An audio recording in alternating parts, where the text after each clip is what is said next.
नमस्कार दर्शक बंधु, साई अनंत आश्रम को स्वागत। ज्योतिष शास्त्र अनुजाई देवगुरु बृहस्पति एप्रिल 28 रे मृगशिरा नक्षत्र द्वितीय पर्याय प्रवेश करने को जाउछंती। एही नक्षत्र उपरे चंद्र एवं मंगल ग्रहर विशेष प्रभाव रही। तेबे बृहस्पति गोचर बदलाइबे 5 राशि जीवन। आसंतु जानिनेबा बृहस्पति नक्षत्र परिवर्तन जोगु सिंह राशि समेत क्यों 5टी राशिर भाग्य परिवर्तन हेबो। प्रथम रही सिंह राशि। मृगशिरा नक्षत्र द्वितीय पर्याय प्रवेश करुथिबा बृहस्पति सिंह राशिर लोकंक पई अत्यंत शुभ। एही नक्षत्र परिवर्तन प्रभाव रे आपणकर आर्थिक अवस्था सुदृढ़ रहिबो। एही समय मध्य नियुक्ति एवं व्यवसाय क्षेत्र रे एपरि अनेक सुजोग मिल पारिबो, जहाँ भविष्य में अत्यंत लाभदायक प्रमाणित हेबो।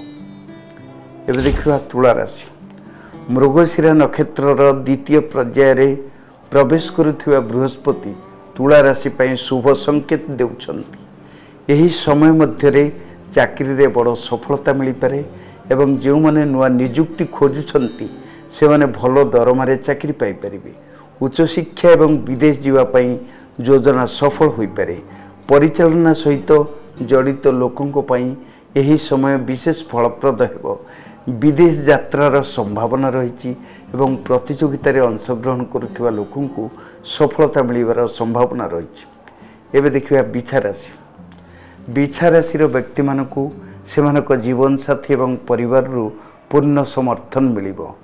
जो माने पारिवारिक उत्तेजना दे गति करुथिले से माने आश्वस्ति पाइबे एवं संपर्क रे उन्नति हेबो। व्यवसाय रे लाभर संभावना रही। विशेषकर सहभागिता व्यवसाय रे किछि भल सुजोग मिल पारे। विवाह करने को चाहूवा लोकों पई एही समय अनुकूल रहिबो।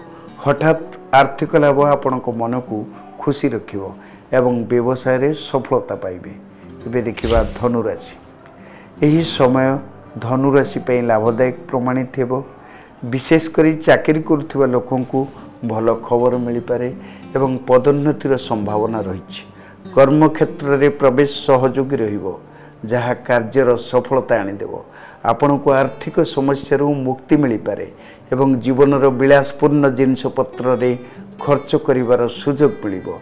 पारिवारिक जीवन रे मध्य सकारात्मकता रहिबो एवं घर धार्मिक कार्यक्रम आयोजन संभव। धार्मिक यात्रार मध्य संभावना होई पारे। एबे देखिबा कुंभ राशि। कुंभ राशि रे शनि 7.5 शेष पर्याय चलछि, जहा जोगु एबे भल दिन आरंभ हेबो। मृगशिरा नक्षत्र बृहस्पति को गोचर आपण को पूर्व प्रयास को सफल करिवो एवं आत्मसंतोषर संभावना आनिबो। धन्यवाद। बाबा पाखु जो आसिलो आश्रम को साई अनंत आश्रम कौन केमती आसिलो? आमर जड़े रिलेटिव हे सी आमको बाबा विषय प्रथम कहले जे सी आसिकी मनस्कामना पूर्ण होती। तो आमको कहले तुम आस गोटे थर जाओ भेट बाबा को कही से आम आसलु द्वारा आसलु।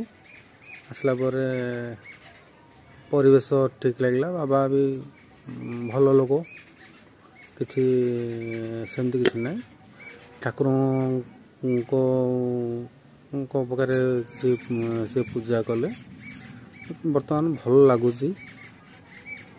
अच्छा, से कौन तांको समस्या विषय किसी कही जो रिलेटिव? हाँ, तांको समस्या विषय तांकर बहुर कौन संतान संतति से आसते जहाँद्वारा कि मनस्कामना पूर्ण होती से आमको एक कथा कहते।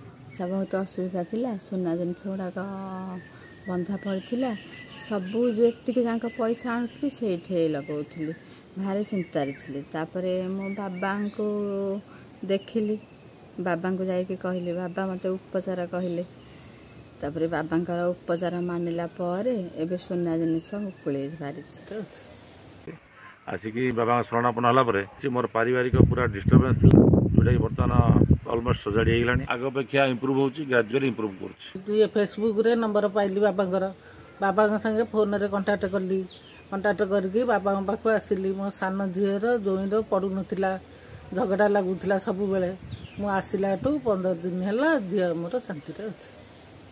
मोर बंधु जड़े सी मत बहुत समस्या थिले तापर सी ये सी आगु आसते सी उपकृत होगा मत कहले बोलू तू से जा गलापर जा बोली मत से प्रेरणा देते तेणुक से आसती आसिकी बाबा शरणापन्न होगापर आस्ते आस्ते मो ये हूँ मोर पारिवारिक पूरा डिस्टर्बेन्स थी जोटा कि बर्तमान अलमोस्ट सजाड़ी होगलानी आउ फाइनेंशियल भी पूरा पूरा माने पूरा अति खराब थिला जोटा कि ग्रेजुअली आस्ते आस्ते डेभलप होची सेमती तो बाबा शरणापन्न आस्ते आस्ते निश्चय मोर आशा भरसा जे मो आगु मोर निश्चय भल हो बोली आशा तेणुक बाबा पाक आसी आउ थे प्रत्येक संक्रांति में आसुच्छी कहीं प्रत्येक संक्रांति बाबा गोटे माने भल अन्य भक्त आसन गोटे मसर प्रथम दिन दिन मसटा ठीक जी से भाया ठीक माने ये हो बोली तेणुक मसटा पूरा आसिक बाबा शरणापन्न हो रोचु बाबा शरणापन्न मो बाबा को गोटे यूट्यूब रु देखिली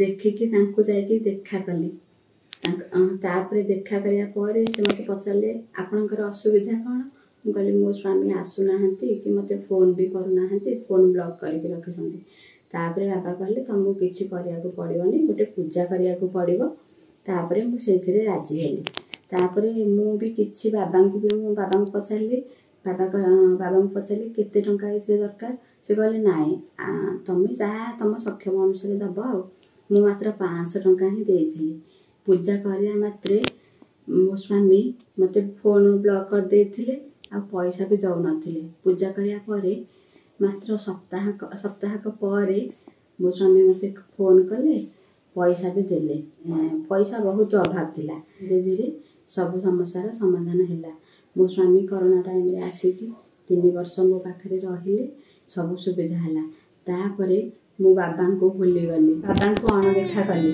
से बाबा कही मत सब संक्रांति रे आसिकी आश्रम को देखा करिया भगवान को दर्शन करिया कि भूली गली मोर सब समस्या समाधान हो गला तापर आउ थे मोर समस्या है मो स्वामी मत मिछ कथा कहीकि कहले मोर फॉरेन ट्रांसफर हो जाइए मु पलैबी तापर कथार मुझे विश्वास कली कहली हाँ ठीक अच्छे से जा सारा पर से पैसा पत्र किसी पठेले तापर आउ थे मु बाबा पाखक गली बाबा कहले किसी हेनी तापर एवं मो स्वामी मत पैसा पत्र दौरान मुझे गोटे हॉस्टेल जॉब करी मोर किसी असुविधा